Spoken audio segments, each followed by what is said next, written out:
നമസ്കാരം. ഞാൻ ബിജീഷ് ഉള്ളൂർ.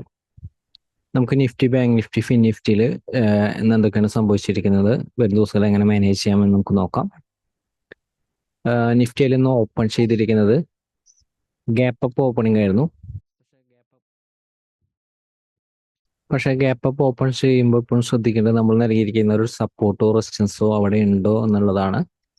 നിഫ്റ്റിയിലെ സപ്പോർട്ട് നമ്മൾ നൽകിയിരിക്കുന്നത് 22,400 വളരെ എക്സാക്റ്റ് ആയിട്ട് 22,400 മുകളിലാണ് സസ്റ്റെയിൻ ചെയ്ത് നിന്നിരുന്നത്. ജസ്റ്റ് ഒരു ചെറിയ ടൈം ഫ്രെയിമിൽ ചിലപ്പോൾ ഒരു ഷോർട്ട്സിന്റെ ഒരു ഓപ്പർച്യൂണിറ്റി വന്നിട്ടുണ്ടെങ്കിലും എക്സാക്റ്റ് ആയിട്ട് നിഫ്റ്റി 22,400 താഴത്തേക്ക് പോയിട്ടില്ല. മനസ്സിലാക്കണം, റെസിസ്റ്റൻസിന്റെ മുകളിൽ സസ്റ്റെയിൻ ചെയ്യുമ്പോൾ നമുക്കൊരു ബൈര ഓപ്പർച്യൂണിറ്റി ആണ്. എക്സാക്റ്റ് ആയിട്ട് അടുത്ത റെസിസ്റ്റൻസ് നമ്മൾ എടുക്കാൻ പറഞ്ഞത് ഈ ഒരു ഹൈ ആണ്. അടുത്ത റെസിസ്റ്റൻസ് ആയിട്ട് എടുക്കാൻ പറഞ്ഞത്. അതിനുശേഷം 22,476.45 ഹൈ രജിസ്റ്റർ ചെയ്തിരുന്നു.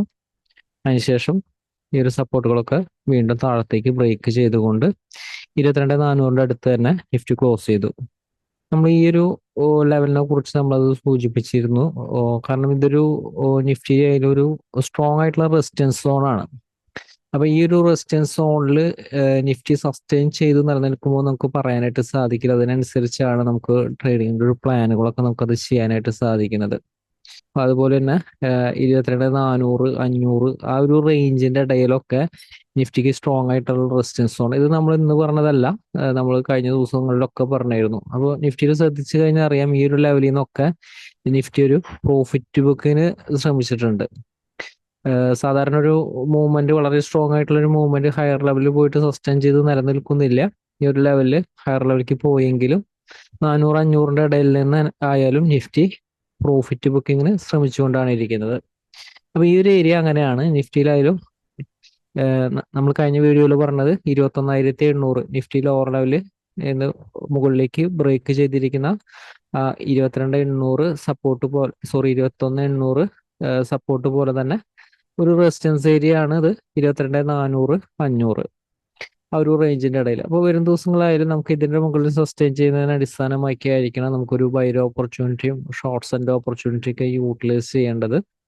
അപ്പൊ നമുക്ക് ഏതാണ് എക്സാക്റ്റ് ആയിട്ടുള്ള ലെവൽ എന്ന് നമുക്ക് നോക്കാം. വരും ദിവസങ്ങളായാലും നിഫ്റ്റിയുടെ എക്സ്പയറി ആണ്, മന്ത്ലി എക്സ്പയറി ആണ്. ഒരു ഹൈലി വോളറ്റൈൽ മൂവ്മെന്റിന് സാധ്യത വളരെ കൂടുതലാണ്. അപ്പൊ അതനുസരിച്ച് എക്സാക്റ്റ് ആയിട്ട് ട്രെൻഡ് നിലനിൽക്കാനായിട്ട് സപ്പോർട്ട് റെസിസ്റ്റൻസ് അനുസരിച്ച് തന്നെ ചെയ്യുക. ഏതാണ് സപ്പോർട്ട് എന്ന് നമുക്ക് നോക്കാം. അപ്പോൾ നിഫ്റ്റിയിലും വരും ദിവസത്തിൽ മാനേജ് ചെയ്യുമ്പോൾ പറയുന്ന ഒരു ലെവലുകൾ ശ്രദ്ധിക്കുക. ലോവർ ലെവലിലെ കുറച്ച് ഇമ്പോർട്ടന്റ് സപ്പോർട്ട് 22,330 ലോവർ ലെവൽ. ഈ ലെവലിൽ തൊട്ടടുത്ത് സപ്പോർട്ട് നൽകിയിട്ടുണ്ട്. കാരണം സപ്പോർട്ട് ഏരിയ ആണ്, സ്ട്രോങ് ആയിട്ടുള്ള സപ്പോർട്ട് ഏരിയ ആണ്. അപ്പൊ അതുകൊണ്ട് തന്നെ സ്ട്രോങ് ആയിട്ട് ചിലപ്പോൾ ഒരു സപ്പോർട്ട് എടുക്കാൻ സാധ്യതയുള്ളത് കൊണ്ടാണ് നമുക്കൊരു ചെറിയൊരു പോയിന്റ് ഡിഫറൻസിൽ തന്നെ സപ്പോർട്ടുകൾ നൽകുന്നത്. അപ്പോൾ നിഫ്റ്റിയിലായാലും in case lower level support 22,330, 330 താഴത്തേക്ക് കുറച്ചധികം വീക്ക്നെസ് ആണ് വരുന്നത്. 230 അടുത്താണ് സപ്പോർട്ട് വരുന്നത്. അപ്പോൾ നിഫ്റ്റി ആയാലും ഈ ഒരു സപ്പോർട്ട് ഹോൾഡ് ചെയ്തുകൊണ്ട് ഓപ്പൺ ചെയ്ത് ഗ്യാപ് ഡൗൺ ഓപ്പണിംഗ് ആണ്. സപ്പോർട്ടിലാണെങ്കിൽ സപ്പോർട്ട് ഹോൾഡ് ചെയ്തുകൊണ്ട് അടുത്ത റെസിസ്റ്റൻസിന് മുകളിലേക്ക് സസ്റ്റെയിൻ ചെയ്ത് ബൈ ഓപ്പർച്യൂണിറ്റി യൂട്ടിലൈസ് ചെയ്യാം. വളരെ ഈസി ആയിട്ട് നമുക്ക് മാനേജ് ചെയ്യാൻ വേണ്ടിയിട്ടാണ് ഇതേ രീതിയിൽ സപ്പോർട്ട് റെസിസ്റ്റൻസ് നൽകിയിരിക്കുന്നത്. അപ്പൊ അതുപോലെ തന്നെ ഓപ്പൺ ചെയ്യുന്നത് ഗ്യാപ്പ് അപ്പ് ഓപ്പണിംഗ് ആണ്. ഗ്യാപ്പ് അപ്പ് ഓപ്പണിംഗ് ആണെങ്കിൽ പ്രത്യേകം ശ്രദ്ധിക്കേണ്ടത് ഹയർ ലെവൽ റെസിസ്റ്റൻസുകൾ ഉണ്ട്. 22,476 റെസിസ്റ്റൻസ് ആണ്. 476 എടുത്തിരിക്കുന്നത് ഇന്ന് വന്നിരിക്കുന്ന ഒരു ഹൈയുടെ അടുത്താണ് റെസിസ്റ്റൻസ് എടുത്തിരിക്കുന്നത്. അതിനുശേഷം 22,505, 22,445 മാനേജ് ചെയ്യുന്ന രീതി ശ്രദ്ധിക്കുക. ഓപ്പൺ ചെയ്യുന്നത് ഗ്യാപ്പ് അപ്പ് ഓപ്പണിംഗ് ആണ്. 22,405 മുകളിലാണെങ്കിൽ ബൈ ഓപ്പർച്യൂണിറ്റി ചെറിയ ടൈമിൽ യൂട്ടിലൈസ് ചെയ്യാം. 476 റെസിസ്റ്റൻസ് ആണ്. ഇതും ബ്രേക്ക് ചെയ്താൽ തിരിച്ച് 476 താഴത്തേക്ക് നിലനിന്നാൽ ഷോർട്ട്സ് ആൻഡ് ഓപ്പർച്യൂണിറ്റി യൂട്ടിലൈസ് ചെയ്യാം. വീണ്ടും 445 താഴെ വീക്ക്നെസ് ആണ്. 420 സപ്പോർട്ട് ചിലപ്പോൾ നിലനിൽക്കാൻ സാധ്യതയുണ്ട്. അപ്പൊ അതുകൊണ്ടാണ് ആ ഒരു സപ്പോർട്ട് നൽകിയിരുന്നത്. ഓപ്പൺ ചെയ്യുന്നത് അതേപോലെ തന്നെ നിഫ്റ്റി 22,420 ബ്രേക്ക് ചെയ്ത് വരുന്ന ഒരു ഓപ്പണിംഗ്. ഇതിലൊരു താഴെയാണെങ്കിൽ വീക്ക്നെസ് ആണ്. ചെറിയ ടൈമിലെ ഷോർട്ട്സ് ആൻഡ് ഓപ്പർച്യൂണിറ്റി യൂട്ടിലൈസ് ചെയ്യാം. 22,350 സപ്പോർട്ട് ഉണ്ട്. അതിന് താഴെ 350 സപ്പോർട്ട് ഉണ്ട്, 330 സപ്പോർട്ട് ഉണ്ട്, 230 സപ്പോർട്ട് ഉണ്ട്. അതിനുശേഷം 150 സപ്പോർട്ട് ഉണ്ട്. അതൊക്കെ 150 ഒക്കെ സ്ട്രോങ് സപ്പോർട്ടാണ് വരുന്നത്. അപ്പോൾ അതുപോലെ തന്നെ ഹയർ ലെവൽ ശ്രദ്ധിക്കുക. ഇൻ കേസ് ഓപ്പൺ ചെയ്യുന്നത് ഗ്യാപ്പ് അപ്പ് ഓപ്പണിംഗ് ആണ്, റെസിസ്റ്റൻസിന്റെ മുകളിലാണ്, ബൈർ ഓപ്പർച്യൂണിറ്റി യൂട്ടിലൈസ് ചെയ്യാം. 22,505 റെസിസ്റ്റൻസ്, 505 മുകളിൽ സസ്റ്റെയിൻ ചെയ്താൽ 505 താഴത്തേക്ക് വരാതെ ഷോർട്ട്സ് ആൻഡ് ഓപ്പർച്യൂണിറ്റി യൂട്ടിലൈസ് ചെയ്യരുത്. ഇപ്പൊ നിഫ്റ്റിയിൽ ഇത്ര ലെവലുകൾ ഫോളോ ചെയ്ത് എക്സാക്റ്റ് ആയിട്ട് നമുക്ക് നാളത്തെ ട്രെൻഡിൽ നിലനിൽക്കാനായിട്ട് സാധിക്കും. നമുക്ക് ഫിൻ നിഫ്റ്റി നോക്കാം. ഫിൻ നിഫ്റ്റിയുടെ ഒരു വർക്കിംഗ് നോക്കിയാൽ മനസ്സിലാവും. നമ്മൾ നൽകിയിരിക്കുന്ന റെസിസ്റ്റൻസ് കഴിഞ്ഞ ദിവസത്തെ ഒരു ഹൈ ആണ്. എപ്പോഴും കഴിഞ്ഞ ദിവസത്തെ ഒരു ഹൈ റെസിസ്റ്റൻസ് ആയിട്ട് വർക്ക് ചെയ്യില്ല. ചില സിറ്റുവേഷൻസിൽ മാത്രമാണ് ചില ദിവസങ്ങളിലെ ഹൈയും ലോയും നമ്മൾ നൽകാറ്. അപ്പൊ എക്സാക്റ്റ് ആയിട്ട് ഇവിടെ ഒരു ഹൈ റെസിസ്റ്റൻസ് ആയിട്ട് ആക്ട് ചെയ്തിട്ടുണ്ട്. 22,410 മുകളിലേക്ക് ഗ്യാപ് ഡൗൺ ഓപ്പണിംഗ് ആയിരുന്നു, സോറി ഗ്യാപ്പ് അപ്പ് ഓപ്പണിംഗ് ആയിരുന്നു, റെസിസ്റ്റൻസിന്റെ മുകളിലായിരുന്നു. അതായത് 21,340 റെസിസ്റ്റൻസിന്റെ ഒരു മുകളിലായിരുന്നു. അടുത്ത റെസിസ്റ്റൻസ് ബ്രേക്ക് ചെയ്ത നല്ല ബൈർ ഓപ്പർച്യൂണിറ്റി യൂട്ടിലൈസ് ചെയ്യാം. അപ്പൊ 410 മുകളിൽ ബൈർ ഓപ്പർച്യൂണിറ്റി എക്സാക്റ്റ് ആയിട്ട് തലേദിവസത്തെ ഒരു ഹൈ വരെ മുകളിലേക്ക് രജിസ്റ്റർ ചെയ്തിരുന്നു. അപ്പോൾ അതിനുശേഷം ആയാലും ആ ഒരു റേഞ്ചിൽ നിന്ന് പ്രോഫിറ്റ് ബുക്കിംഗ് വന്നതിന് ശേഷം ഈ റേഞ്ചിന്റെ ഇടയിൽ ക്ലോസ് ചെയ്യുന്നതാണ് നമ്മൾ ഫിൻ നിഫ്റ്റിയിൽ കണ്ടിരുന്നത്. ബാങ്ക് നിഫ്റ്റിയും ഇതേ സിറ്റുവേഷൻ തന്നെയാണ്. ബാങ്ക് നിഫ്റ്റി നമുക്ക് നോക്കി, ബാങ്ക് നിഫ്റ്റി ആയാലും ചെറിയൊരു റേഞ്ചിന്റെ ഇടയിലായിരുന്നു. ബാങ്ക് നിഫ്റ്റി ആയാലും ഗ്യാപ്പ് അപ്പ് ഓപ്പണിംഗ് ആയിരുന്നു. 140 മുകളിലേക്ക് ബൈർ ഓപ്പർച്യൂണിറ്റി യൂട്ടിലൈസ് ചെയ്യാം. പക്ഷെ അതിനുശേഷം ആയാലും ബാങ്ക് നിഫ്റ്റി ഒരു സൈഡ് വേസ് മൊമെന്റ് ആയിരുന്നു. ബാങ്ക് നിഫ്റ്റിയെ കുറിച്ച് നമ്മളത് സൂചിപ്പിച്ചിരുന്നതും ബാങ്ക് നിഫ്റ്റിയും ഇത് സ്ട്രോങ് ആയിട്ടുള്ള റെസിസ്റ്റൻസ് സോൺ ആണത്. നിഫ്റ്റിയും ബാങ്ക് നിഫ്റ്റിയും ഒക്കെ സ്ട്രോങ് ആയിട്ടുള്ള റെസിസ്റ്റൻസ് സോൺ ആണ്. അപ്പൊ അതുകൊണ്ട് ഈ ഒരു റെസിസ്റ്റൻസിന്റെ മുകളിൽ സസ്റ്റെയിൻ ചെയ്ത് നിലനിൽക്കുമോ എന്ന് നമുക്ക് അറിയാനായിട്ട് സാധിക്കില്ല. 22,400 റേഞ്ചിലൊന്നും പൊസിഷൻസ് ഒരു കാരണവശാലും ഹോൾഡ് ചെയ്യരുത് എന്നൊക്കെ സൂചിപ്പിച്ചത്. അപ്പൊ ബാങ്ക് നിഫ്റ്റി നമുക്ക് നോക്കാം.